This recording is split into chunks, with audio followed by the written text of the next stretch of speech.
ako ang mga ito ang dito tinanggal magpakabuhi na powder. Ay, overload.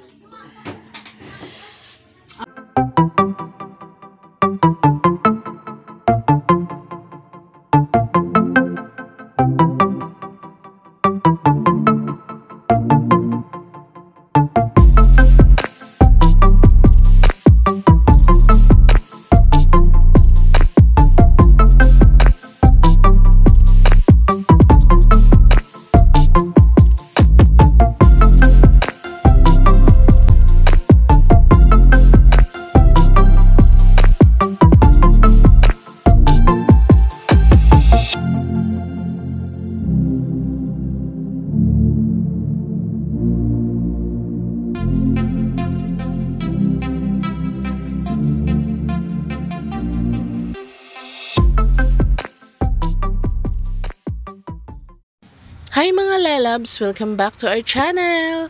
And for today's video ay nandito nga kami sa labas ng bahay kasi nag-aabang kami ng maglalako ng isda. Kaso sa kakaabang namin, napunta kami sa hipon. Yes mga lalabs, kasi may naglako ng isda pero hindi naman pwede si nanay kasi tulingan. Kasi nga, ang tulingan daw ay mas nakakalala ng may mga sakit. So, si nanay, hindi na siya pwede ng ganon.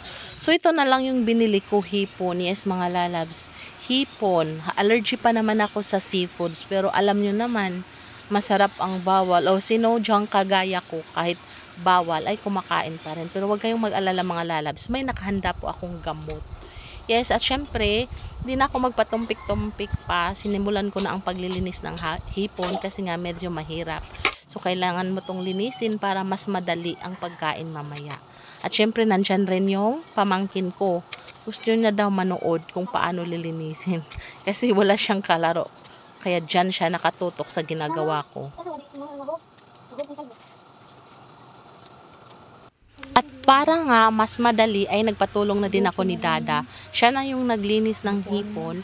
So may tinanggal siya dun sa may ulo, dun sa may batok na part. Iwan ko kung ano yung tinanggal niya. At syempre, doon na tayo sa paghahanda ng ating gulay. So, ang gagawin ko nito, lulutuin ko to bilang sinigang. So, magsisinigang ako for today's video mga lalabs.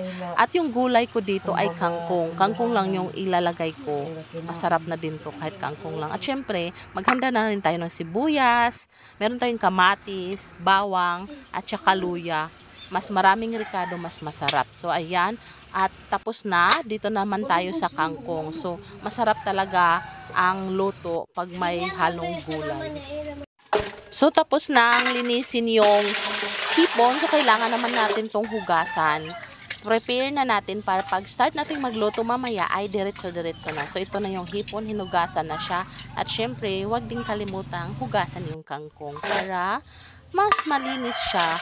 So, hugasan ko to siya ng mga ilang bisis, 2 bisis o pwede pang 3 bisis. At tapos nga nito ay start na tayong magluto, di na tayo magpa tumpik-tumpik pa. So, ayan, magpainit tayo ng kaunting mantika. Lagay natin yung bawang. Pagkatapos, sunod naman natin yung sibuyas. Syempre, huwag kalimutang halu-haluin. Halu-haluin muna natin.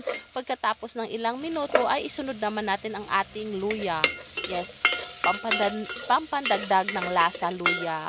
So, ayan, kailangan may luya talaga. At syempre, yung pinaka pampaganda, yung kamatis, mga lalabs, mas nagpapadagdag ng sarap. So, kailangan may kamatis. At syempre, kasi mahilig nga tayo sa maanghang, lalagyan ko rin ng sili haba. At syempre, pwede na natin ilagay ang ating hipon. O, ayan, halu-haluin lang natin hanggang sa mahalo yung mga ibang mga ricado. Ayan. At pagkatapos nito ay pwede natin itong takpan ng mga ilang minuto. Antayin natin na magtutubig siya para mas ma-absorb niya ang lasa ng mga sibuyas at iba pang mga sangkap na inilagay ko kanina. So, after a minute, ito na ang hitsura niya mga lalab. So, medyo nagtubig na siya. Merong kunti na siyang sabaw. So, ayan. Pwede na natin itong lagyan ng kaunting asin. Siyempre, kaunting asin lang yung ilagay natin at pwede rin natin itong lagyan pa ng additional seasoning para mas malasa, mas masarap. So, ayan, halo ulit. So, halo-haloin lang natin. And pagkatapos nating haluin, mga ilang minuto. So, pwede na natin itong lagyan ng kaunting sabaw mga lalabs. Yes, kaunting sabaw lang para mas malasa siya. Ayan, kaunting sabaw yung inilagay ko. After nito ay antayin natin kumulo. So, pwede na natin itong siyang iwan. So, antayin natin kumulo. So, ayan, tiningnan ko na siya. Medyo kumukulo na siya. At nilasahan ko, medyo matabang. So, nilagyan ko ng additional na kaunting asin. At ito na ang itsura niya, mga lalabs, kumukulo na siya. So, inilagay ko na ang tangkong or kangkong. So, ang una kong nilagay ay yung tangkay ng kangkong kasi medyo matagal siya lumambot. At syempre, isinunod ko na rin yung sekreto. Sekreto ba? Kasi nga, tinatawag tong sinigang, hindi to magiging sinigang kung walang sinigang mix. So, ayan, nilagyan ko na ng sinigang mix. At syempre, tikman natin kung masarap ba, kung okay na ba yung lasa. So, pagkatapos nito ay pwede na natin tong takpan. So, hantayin natin kumulo. Kaunting luto na lang kasi yung hipon mga lalabs, di pwedeng ma-overcook kasi yung shell niya or yung pinakabalat niya ay dumidikit sa kanyang laman. So, mahirap na siyang balatan. At ito na nga, inilagay ko na yung kanyang dahon ng kangkong kasi nga malambot na yung tangkay niya kanina na inuna kong ilagay. So, after nito, ilang minuto lang mga lalabs, pakuluin natin at pwede nang hanguin ang ating sinigang. Ang sarap. At ang ganda ng panahon dito sa amin ngayon mga lalabs. Yes, thank you Lord, hindi na siya umulan. And after a minute ay nagsandok na nga si Dada ng kanin kasi daw nagugutom na siya.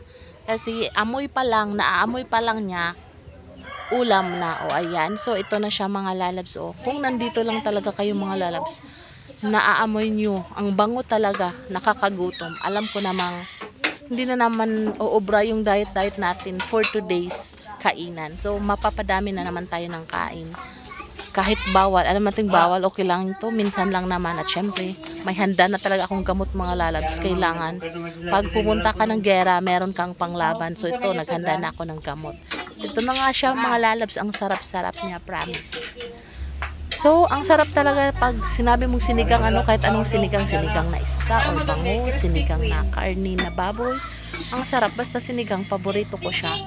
Napaparami ang kain. At ito na nga mga lalabs, di ko na patatagalin. Ito na ang aming sinigang recipe for today. Sinigang na hipon. Ang sarap na. At di na kami magtatagal mga lalabs. Kakain na kami kasi sobrang gutom na talaga namin. At syempre, excited na kaming kumain ito mga lalabs. O ayan na siya. Nag-umpisa na kaming kumain. Andyan si Raisa, si nanay, at syempre yung kuya ko at ang aking dada. So, ayan.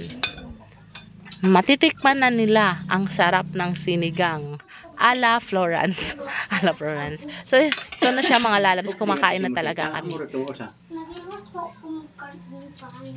Hindi nga eh. Kaya maabot na karoon sa imo dito. Umabot na si Crispy King. Oh, wow! May